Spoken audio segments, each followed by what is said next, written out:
Quadratic formula. So we talked about how there's a few different methods to solve quadratic equations. The quadratic formula is the next method we're talking about.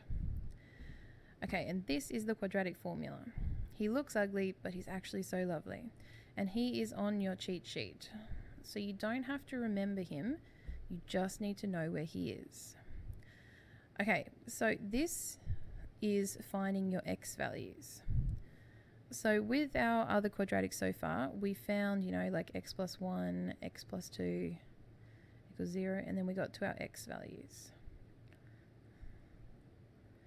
This goes straight to those x values. You don't have to factorize, do anything like that. We get straight down to these numbers using this equation. And you can, so long as there is a solution to your quadratic, you can use this to find them. Alright, so we could do this one normal way, just factorize him. So he's plus 9 minus 5. So x equals minus 9 or x equals 5. So we can do that our factorizing way and get to our answer. And for an easy one like this, you would do that. You'd do your factorizing. But I just want to show you that it can work using this guy as well. Okay, so it's important to label them A, B, and C.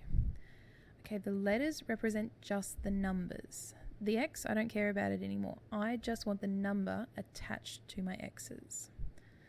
Okay, so then we sub it in. So x equals negative b plus or minus the square root of b squared minus 4ac.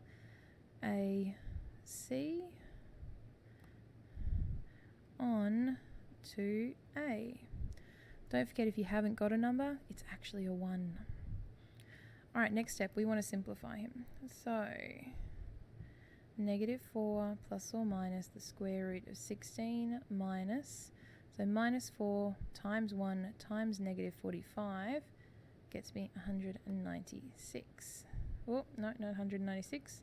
Thinking of a different question. Gets me 180. Over 2.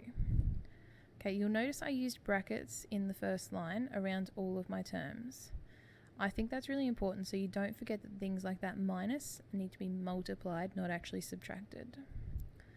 Okay, simplifying further. So x equals negative 4 plus or minus square root of 196 on 2. Alright, now this one's really nice because the square root of 196 comes out as a whole number. It comes out as 14. Alright, so then we've gotten to this stage. We can't simplify any further just straight away because we've got that plus and minus in there. So now we separate it into two terms.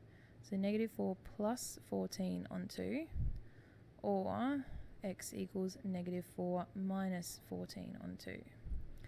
And then we simplify. Negative 4 plus 14 is 10 on 2, so therefore x equals 5, or x equals negative 18 on 2, therefore x equals negative 9. So I get down to the exact same answers I had if I do it the basic way. This is the more complicated way, but it will always work. So if you're full stumped, you can't think of how to do something, you're just like, no, these numbers don't work, you could use the quadratic formula and you will get to an answer. Alright, so this one is harder because if you tried to factorize him, he's not going to work because he's got really dicky numbers. So we're just going to go straight into the quadratic formula. So negative b plus or minus square root b squared minus 4ac divided by 2a. Okay, we're in the simplifying line. 36 plus 24 over 6. Alright, so we've done a pretty good job. We've gotten down to here. Okay, please, please, please do not just try and cancel your 6 there. It doesn't work. You need things multiplied in order to cancel stuff. Okay, so our next step is going to be to simplify that surd. So we're going to leave that negative 6 plus or minus on 6. Now 60 is 2 times 30, 2 times 15, 3 times 5. So he's going to become 2 root 15. 2 root 15. Okay, so now if we just look at the numerator, we can see we have a common factor of 2. So we take our common factor out. Now there's nothing else going on between that 3 and that root 15, nothing else common, we can't do anything. But now we have 2 times everything else on the line. So we can actually do a cancel. We've got 1, 2 and 2, 3 2s and 6.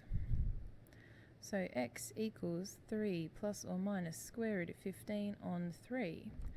And that's as far as he can simplify.